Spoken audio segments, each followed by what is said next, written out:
Judges chapter 9. Abimelech, son of Jerubbaal, went to Shechem to his uncles and all of his mother's relatives, and he said to them, "Ask all the leading men of Shechem, what do you think is best, that 70 men rule you, all those sons of Jerubbaal, or that one man rule? You'll remember that I am your own flesh and blood." His mother's relatives reported the proposal to the leaders of Shechem. They were inclined to take Abimelech because, they said, he is, after all, one of us. They gave him 70 silver pieces from the shrine of Baal of the Covenant. With the money, he hired some reckless riffraff soldiers, and they followed along after him. He went to his father's house in Ophrah and killed his half-brothers, the sons of Jerubbaal, 70 men, and on one stone. The youngest, Jotham, son of Jerubbaal, managed to hide, the only survivor. Then all of the leaders of Shechem and Beth Millo gathered at the oak by the standing stone at Shechem, and they crowned Abimelech king. When this was all told to Jotham, he climbed to the top of Mount Gerizim, raised his voice, and shouted, "Listen to me, leaders of Shechem, and let God listen to you." The trees set out one day to anoint a king for themselves. They said to Olive Tree, "Rule over us." But Olive Tree told them, "Am I no longer good for making oil that gives glory to gods and men, and to be demoted to waving over trees?" The trees then said to Fig Tree, "You come and rule over us." But Fig Tree said to them, "Am I no longer good for making sweets, my mouth watering sweet fruits, and to be demoted to waving over trees?" The trees then said to Vine, "You come and rule over us." But Vine said to them, "Am I no longer good for making wine that cheers gods and men, and to be demoted to waving over trees?"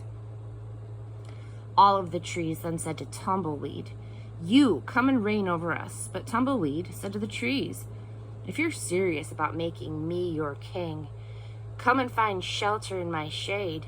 But if not, let fire shoot from Tumbleweed and burn down the cedars of Lebanon." Now listen. Do you think you did a right and honorable thing when you made Abimelech king? Do you think that you treated Jerubbaal and his family well, did for him what he deserved? My father fought for you, risked his own life, and rescued you from Midian's tyranny, and you have just now betrayed him. You massacred his sons, 70 men on a single stone.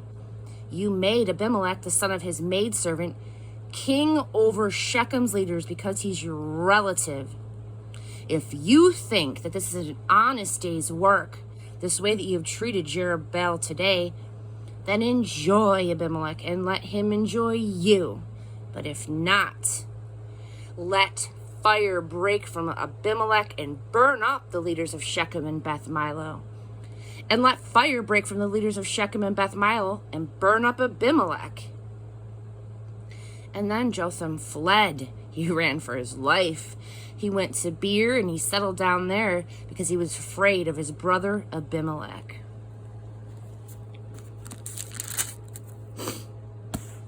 Abimelech ruled over Israel for 3 years, and then God brought bad blood between Abimelech and Shechem's leaders, who now worked treacherously behind his back. Violence boomeranged. The murderous violence that killed the 70 brothers, the sons of Jerubbaal, was now loose among Abimelech and Shechem's leaders, who had supported the violence. To undermine Abimelech, Shechem's leaders put men in ambush on the mountain passes who robbed travelers on those roads, and Abimelech was told. At that time, Gaal, son of Ebed, arrived with his relatives and moved into Shechem. The leaders of Shechem trusted him. One day, they went out into the fields, gathered grapes in their vineyards, and trod them in the winepress. And then they held a celebration in their God's temple, a feast, eating and drinking.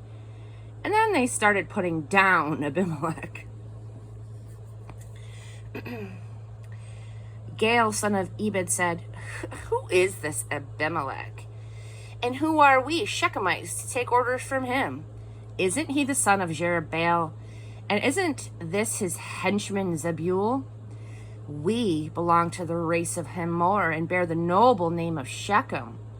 Why should we be the toadies of Abimelech?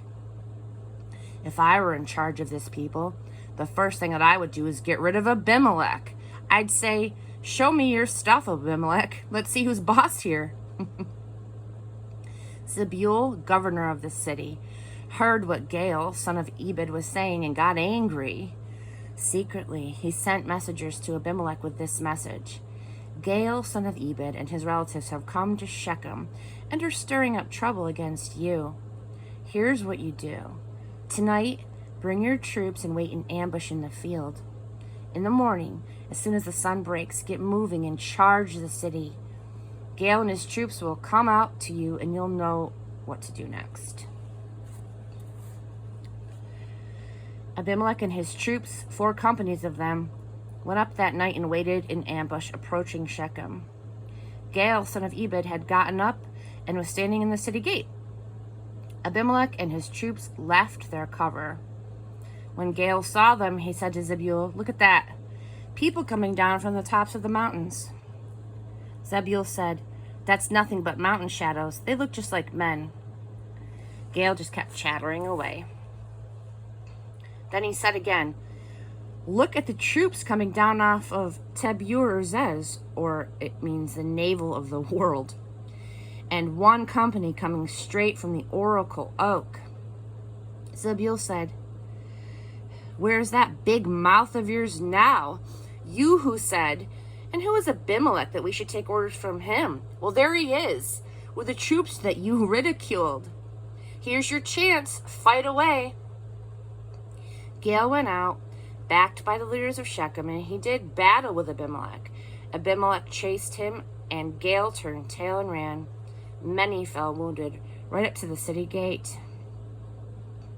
Abimelech set up his field headquarters at Aramah, while Zebul kept Gaal and his relatives out of Shechem. The next day, the people went out to the fields. This was reported to Abimelech. He took his troops, he divided them into 3 companies and placed them in ambush in the fields. When he saw that the people were well out in the open, he sprang up and attacked them. Abimelech and the company with him charged, and they took control of the entrance to the city gate. The other 2 companies chased down those who were in the open fields, and they killed them. Abimelech fought at the city all that day. He captured the city and massacred everyone in it. He leveled the city to the ground and then sowed it with salt. When the leaders connected with Shechem's tower heard this, they went into the fortified God of the Covenant Temple. This was reported to Abimelech that the Shechem's tower bunch were gathered together. He and his troops climbed Mount Zalmon, which means dark mountain. Abimelech took his axe, he chopped a bundle of firewood, picked it up, put it on his shoulder, and he said to his troops, "Do what you see me do, and quickly." So each of his men cut his own bundle. They followed Abimelech, piled their bundles against the tower fortification. They set the whole structure on fire. Everyone in Shechem's tower died, about 1,000 men and women. Abimelech went on to Thebez. He camped at Thebez and captured it. The Tower of Strength stood in the middle of the city. All the men and the women of the city, along with the city's leaders, had fled there and locked themselves in. They were up on the tower roof. Abimelech got as far as the tower and assaulted it. He came up to the tower door to set it on fire.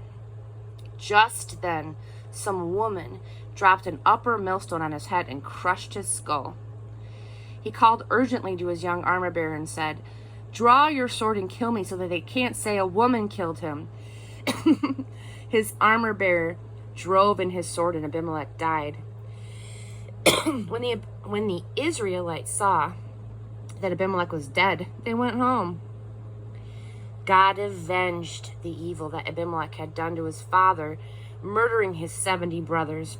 And God brought down on the heads of the men of Shechem all of the evil that they had done, the curse of Jotham, son of Jerubbaal.